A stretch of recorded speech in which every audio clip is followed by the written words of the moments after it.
Well, the only Labour advisor, ex-advisor, is allowed on because this man talks more sense than I do. Matthew Torbitt, good afternoon. It's a bit like a game of tennis. I keep winning 6-love, don't I, you poor bugger, because you have to come in.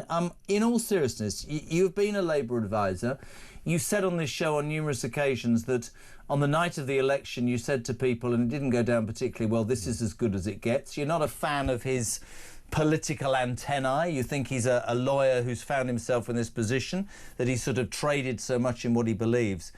But even you last night, and the enormity of it to me was just sort of sinking in as I was going home. You're trying to save $5 billion. I'll make this as simple as possible because you're far more intellectual than me. You're trying to save 1.6% only of the welfare bill, $5 billion, which isn't enough. And you're that incompetent that you're targeting disabled people, the very people who should be benefiting, and you're not in any way taking into consideration that there are many people taking advantage of this system who you should be targeting. But so incompetent are you that 10 minutes to go before the vote, as Stephen Timms, looking increasingly awkward, is out there defending it, as Liz Kendall had done, you're caving completely to the point where there is no point whatsoever in the bill. And rather than saving anything, it might in the end cost the Exchequer money. You win a vote which presumably says to every single backbencher, you now run the government, because if you stick your feet in, dig your toes in, he'll cave. Just before we talk about today, that last night, surely that shreds his authority within the Parliamentary Labour Party. Reeves more so. The blame has been squarely put at her door, because I'm aware of backbench MPs who hadn't signed the Wrecking Amendment originally before Rachel Maskell put her own one in. Meg Hillier's amendment it was, when 127 of them signed and said, yeah, no, we'll kill this bill. And they had not signed it, but they were assumed to be a waverer on the bill, and they wanted to try and persuade them. He met with Liz Kendall's team. They reached out to him. Number 10 reached out to him through Liz Lloyd, one of the special advisors around Keir, sort of up there with Morgan McSweeney. The Treasury did nothing of the sort, and I think the idea was give the Treasury a wide berth. Don't let them speak to anybody, because basically you're balancing the books not only on disabled people, but you're only cutting the numbers that they've asked for. This isn't looking at individual cases or if things have gone wrong. This is because the Treasury have said we need to save $5 billion. Right, we'll have to just do $5 billion somewhere, and it ended up being PIP. So legislation has basically ended up literally not being worth the paper it's written on, because you've managed to annoy everybody again, and it's the poor political communication of it, because I think some stuff in the bill was good. I think the right to try, when you've been off on long-term sick and you want to get back into work, but you're worried that if you were to try it and it won't go well, you'd lose your benefits because it might be seen as your fault. The right to try is a great idea. I think that should have been at the forefront of it rather than sort of in the background. And what you've allowed is that people to fill that vacuum that you've not filled, to talking about PIP and the fact that you're essentially punishing people that can't clean themselves, but the very people that the system was set up to help. Exactly. And also what you've now done is, not only is none of those changes going to happen whatsoever, disabled people have still been put through all the fear. Yep. People on the other side who are the fiscal conservatives go, well, you've not managed to save any money, you're now going to cost us money. And it was just done the wrong way round. There now is going to be a review into the legislation, which isn't going to arrive before the thing does. Exactly. But what you would normally do is you would consult with disabled people and groups, therefore try and make the legislation around. It's sort of the political equivalent. You're not surprised at the incompetence, are you? You just end up a bit bereft. It's the political equivalent of putting on your coat and your hat before you go out the door and you've not even put your underpants on. You've done it all the wrong way round. It's the most plainest way I can put it for people at home. Fur coat, no knickers, yeah? Well, you said that, not me. That's the northern phrase, isn't it? Let's talk about today. It was really strange because Mike and I were doing Plank, and it was really unedifying, and I'm being really honest. And initially, this again, communication, just incompetence. Initially, we heard there could be a personal issue, right? My first reaction is, if there's a personal issue, what the hell is she doing being made to sit there, right? Then it transpires that she had an altercation with the Chancellor, an altercation with the Speaker, Lindsay Hall, as she entered the Commons chamber. There's other rumours that there was rifts left, right and centre. But the point that I'm going to make, which sounds really, really unfair, but I'm going to make it to you, is twofold. One, if the leader of our fiscal policy, I don't care if it's a man or a woman, is seen crying on national television, That's already sent the markets into turmoil. The pound is losing money against the dollar and bond traders are going, really? That's not a good look. It might sound really harsh, but that's true. And we did have a degree of empathy. The messages from people are all saying, sorry, love, for your tears. You weren't crying for the pensioners. You weren't crying for the waspy women. You weren't crying for the farmers. You weren't crying for the veterans. And it's another screeching U-turn. Are you really telling me that she knows she's a dead woman walking and he made her sit next to him? Because if he did that, he's even more of a what's it than I thought he was. I don't think she was crying because of that. I think she must know the writing is on the wall, and you know it's creeping up on her a little bit. I think, as I said, a lot of the backbench MPs, they're not even. Some of them are putting it at Keir's door, but it's the Treasury that's caused this, and it's the Treasury is the biggest nightmare in government. It's always the case, no matter who gets in.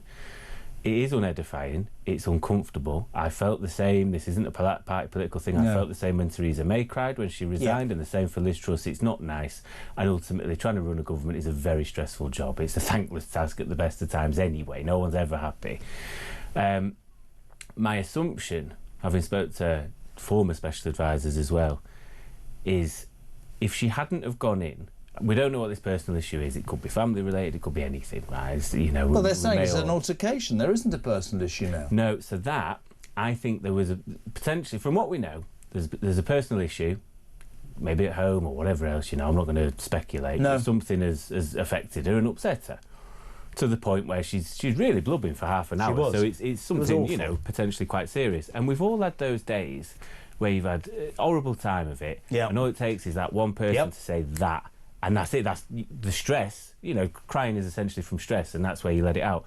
The Speaker's had a bit of a snide remark about her taking too long to answer questions at Treasury questions yesterday. And she's rolled her eyes and said, yeah, whatever, because she's had enough.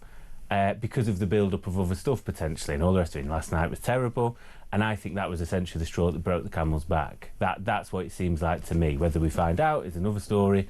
I think the problem with politics now is if we don't learn, if it is something, you know, we knew that the Prime Minister's brother died last year and his mother-in-law when he was running for leader. Unless you show a little bit of leg as such, people will fill that vacuum, unfortunately, the communications vacuum of Is she gone? Is she gone in your mind? Yeah, no, she's gone weeks ago when I said that to you. Nothing of that changed. It's awful that she's, you know, clearly upset about something. And I did say to an MP on the way in, I said it probably doesn't help people like me and others going on the telly saying she's finished because the writing is on the wall. But that doesn't mean my opinion's changed because I felt a bit sorry for her. And I understand people not feeling sorry for her, but I think there is something quite human about having some compassion for anybody that cries. It's not a nice thing. But I understand the people who say there's no cry. You know, because they're going to be crying you can't have crying on the front bench on television. And then I don't know if you know this, Number 10 released on his personal Twitter account. Yeah, I saw it. I mean, this if you're just coming in for work, and Matt used to be a former Labour advisor, they release on his X account a video for 30 seconds of him in Parliament basically saying, our Prime Minister did a great job today against Kemi Badenoch. And in the video, she's sobbing next to him. We've tried to cut her out, but it's so obvious because everyone's seen it that she's there. You can see half of her face. She's puffy eyes. She's very upset. What is wrong with these people? Delinquency, like that is ridiculous. If she goes, you know, the reality of something that you've said for weeks, that even people in this building who wouldn't be supporters, some of them of Starmer, many wanted it to succeed. We don't think it has.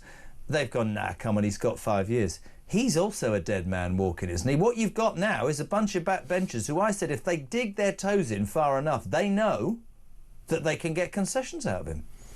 I think regardless of who you are, if 12 months in, you've sacked your chancellor, you've essentially said your political project has died, I don't see how you survive much longer than that. I think the likelihood is someone like Pat McFadden will be brought in to steady the ship. Angela Rayner. As leader? Yeah. She's deputy, so therefore, you know, there's some sort of possibility there. Is Wes Streeting tainted because he's tied to Starmer so much? No, I don't think he's tainted.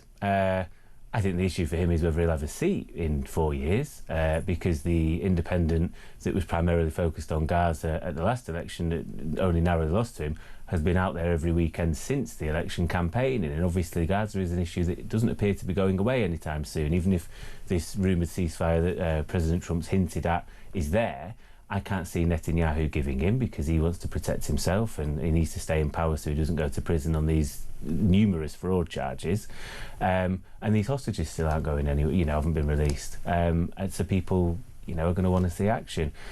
So I think that'd be the issue for Wes. It's a bit of a rogues gallery in a way, I suppose. There's going to be lots of issues. Again, I come back to the thing of it's got to be someone from outside the building who you've got to get in, and that would be Andy Burnham. He's the only one that isn't tied to the last 12 months. He's actually someone that spoke out extensively on the last 12 months. So you're going to need someone like that or someone of his ilk who you can't go, yeah, he did that to me. He did that to the farmers. He did that to the pensioners and all the rest of it. Precisely. You were part of it. As a former special advisor, right, and you always had all those moments. Even today, and this sounds really travelling, it's not meant to, after all the debacle of last night, you say to the Prime Minister, there's your file, walk out the front of Downing Street and get in your car. He couldn't even walk. I mean, the guy stumbled and nearly fell over. I know that sounds trivial, but all of that, there's your picture in tomorrow's paper, isn't it? When it rains, it pours. That's life, Sunak, that. Yeah, well, quite. And I think it's unfortunately... he's allowed himself to be parroted as a bit of a caricature. Me and my brother were talking about this a while ago. There was a bit of a viral tweet where these lads had gone on a stag do, and as a joke, they'd bought an England shirt with Starmer on the back of it, and this lad was furious. He's got to walk round in it. You wouldn't have had that with David Cameron. You wouldn't have even had it with Boris Johnson. There is something of the caricature that... And anyone you meet, me and my brother were saying this as well, anyone you meet, no one goes, oh, he's all right, or I don't mind him. They either hate him or they don't have an opinion. It's that thing of I can't stand him. Really interesting. And that's how that's developed is something that probably needs to be studied. And that, do you know what, I'm going to use that. That's absolutely right. They either hate him or they don't have an opinion. If you were Boris Johnson was Marmite, Jeremy Corbyn was Marmite, right? Tony Blair was Marmite, Thatcher was Marmite. You're absolutely right. And maybe that is, just to end it, maybe that is because he isn't a political animal. There isn't that antennae. That isn't that, this is what I'm going to do, and if I get it wrong, you'll be with all that sort of stuff. It's all a bit sort of... Well, maybe thinking it's all a bit robotic, isn't it? Well, do you know what I mean? Also, I suppose with Jeremy, with Boris, with all these types of people, you sort of knew where he stood with them. I think maybe there's something in the fact that people don't really know what he, or I would say under his leadership more broadly, the Labour Party stand for, or who they stand for. People therefore can't have an opinion. They either can't stand him because they're being affected by things, or I would say maybe they appease him because he's just there and they don't have an opinion of him. Maybe that's what it is. It's great to have you on. I personally couldn't wait if Angela Rayner was Prime Minister. I'm going to make sure you get her on this show. You're a legend. We love having you on. They love the audience, love you as well. Matthew Torbitt, former Labour advisor. Thank you very much indeed.